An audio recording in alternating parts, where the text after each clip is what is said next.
السلام علیکم ورحمۃ اللہ۔ ناظرین، امید کرتا ہوں کہ آپ لوگ بخیر و عافیت ہوں گے۔ دوستوں، کچھ لوگ تو نماز جنازہ میں جوتے اور اپنے چپل کو اتار کر رکھ دیتے ہیں۔ کچھ لوگ چپل اتار کر اس پر کھڑے ہو کر نماز جنازہ ادا کرتے ہیں، اور کچھ لوگ چپل جوتے پہن کر ہی نماز ادا کر لیتے ہیں۔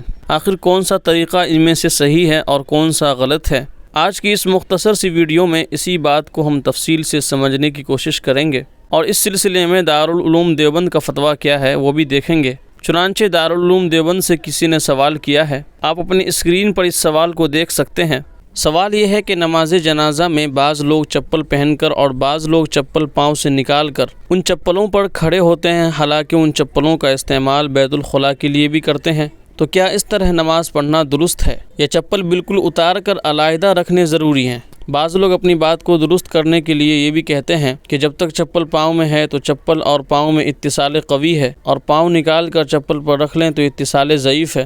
اب اگر نجاست چپل میں ہو تو بھی مضر نہیں ہوگی، یہ بات کہاں تک درست ہے؟ آپ تینوں صورتوں یعنی چپل پاؤں میں ہو، نمبر 2 پاؤں چپل کے اوپر ہو، نمبر 3 پاؤں اور چپل بالکل علیحدہ ہوں، ان تینوں کی وضاحت فرمائیں۔ تو دارالعلوم دیوبند کا جواب ہے، بسم اللہ الرحمن الرحیم۔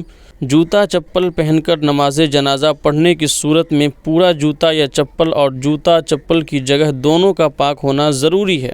اگر جوتے چپل کا کوئی بھی حصہ یا جوتا چپل کی جگہ ناپاک ہوئی اور اس کی ناپاکی بقدر معنی ہے تو نماز نہ ہوگی، لیکن جو جوتا چپل استنجا خانہ لے جائے جاتے ہیں ان کا ناپاک ہونا ضروری نہیں ہے، کیونکہ عام طور پر لوگ احتیاط کے ساتھ ہی آب دست لیتے ہیں اور ناپاک چھینٹیں جوتا چپل پر نہیں پڑتی، اور اگر جوتا یا چپل کا تلا ناپاک ہو گیا ہو تو پاک زمین پر بار بار چلنے اور رگڑ لگنے سے وہ پاک ہو جاتا ہے۔ البتہ احتیاط اس میں ہے کہ ایسا جوتا چپل پہن کر نماز جنازہ نہ پڑھی جائے۔